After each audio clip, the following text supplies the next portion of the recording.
का कुआं। एक गांव था नरसी की ढाड़ी, जो राजस्थान और गुजरात की सीमा पर बसा हुआ था। सुनेली इस गांव में रहती थी। इस गांव में पानी की बहुत कमी थी, इसलिए सुनेली प्रतिदिन दूर दूर से पानी लेने जाती थी। उसे तथा इस गांव के सभी लोगों को इस भीषण समस्या से रोज ही लड़ना पड़ता था। जब से ढाड़ी का एक परिवार बंजारे के कुएं पर जाकर बस गया, सुनेली का मन भी यहाँ से उचट गया। वह भी यहाँ नहीं रहना चाहती थी, लेकिन क्या करे, वह मजबूर थी।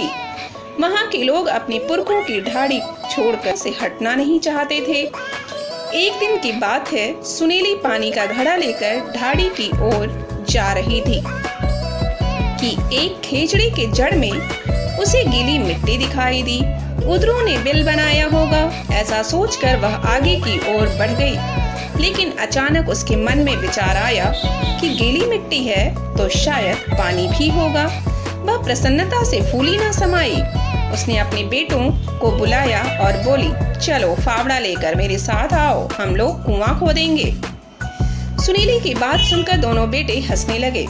एक तो दौड़कर पिता के पास पहुंच गया और सब हाल कह सुनाया। सुनीली की बातें सुनकर बूढ़ा ठाकुर भी हंसने लगा और बोला, पागल हुई हो क्या? उतरे तो हमेशा बिल बनाते ही हैं। यह कोई नया कार्य तो है नहीं, यहाँ पानी कहाँ? पर सुनेली के मन में तो दृढ़ संकल्प था। उसने ठाकुर की एक न सुनी। उसे तो कुआं खोदने का जैसे भूत सवार हो गया था।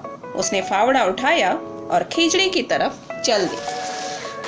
काफी समय बीतने के बाद भी जब सुनेली वापस नहीं लौटी, तो ठाकुर ने बेटे को भेजा कि जाकर सुनेली का पता करे। लड़का वहां पहुंचा तो आश्चर्यचकित रह गया। खेजड़े के नीचे ताजी मिट्टी का ढेर पड़ा था और सुनेली तन मन से कुआं खोदने में तल्लीन थी। वहां पहुंचने पर उसने माँ के हाथों से फावड़ा छीन लिया और स्वयं भी मिट्टी खोदने लगा। ऊपर तो रेत ही रेत निकल रही थी, लेकिन नीचे मिट्टी नरम थी। इस समय दोनों में उत्साह दिखाई दे रहा था। थोड़ा आराम करने के बाद सुनेली बोली, बेटा, पूरा मेरा विश्वास है यहाँ पानी जरूर निकलेगा। अगर सब लोग लग जाएं, तो यह काम बहुत जल्दी ही पूरा हो जाए। नहीं तो मैं तो खोदूंगी ही, चाहे महीनों लग जाए। अब मैं तो अपने कुएं का पानी पीकर ही मरूंगी। तुम खुदाई करते रहो, मैं तुम्हारे लिए रोटी लेकर आती हूँ। सुनेली बेटे के लिए रोटी लेकर वापस आई तो देखती है कि जवान हाथों के जोर ने उसके काम को दुगना आगे बढ़ा दिया। उसकी खुशी का ठिकाना न रहा। बेटा खेजड़े के तने की छाया में रोटी खाने लगा तो सुनेली फिर से फावड़ा लेकर खुदाई में जुट गई। शाम को जब दोनों माँ बेटे घर लौटे तो उनके चेहरे पर खुशी झलक रही थी। ढाड़ी के लोगों ने उनका मजाक भी उड़ाया, लेकिन वो दोनों चुप रहे। सुबह छोटा लड़का जागा तो देखा माँ बिस्तर पर नहीं थी, पनहड़ी पर घड़ा भी नहीं था।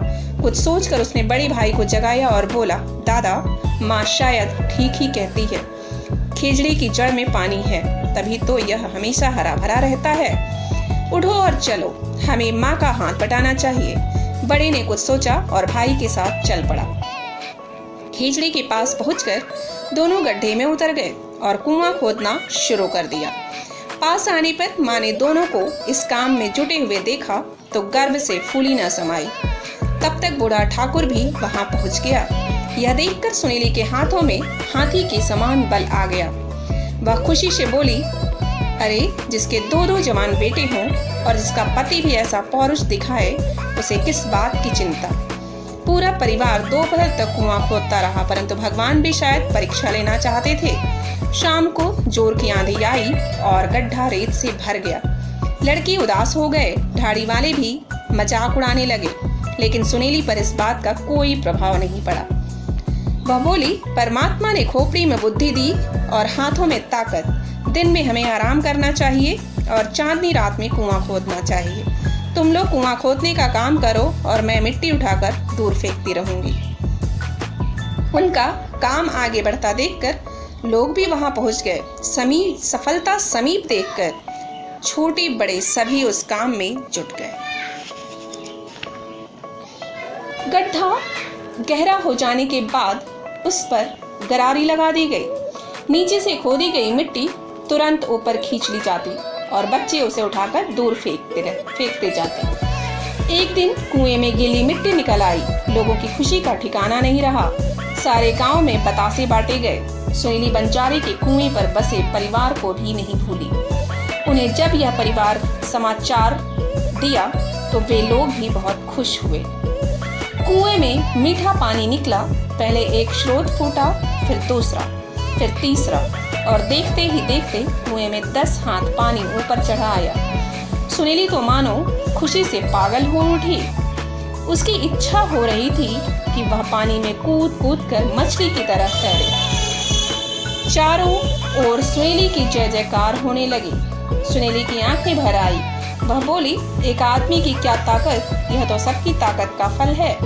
अगर सब लोग साथ न देते तो मैं अकेले क्या कर सकती थी। बूढ़ा बोला, बीतनी साहब, यह आपकी ही हिम्मत है, नहीं तो उतरे कब बिल नहीं खोदते थे और खिजड़े कहाँ नहीं उगते। 80 बरस तो मैंने इस ढाड़ी में काट दिए, अब तक किसी की बुद्धि काम नहीं की कि यहाँ पानी भी निकल सकता है। बाद में वह कुआं पक्का बनवा दिया गया। कहा जाता है उस कुएं में अथाह पानी है। लोग उसे सुनीली का कुआं कहते हैं।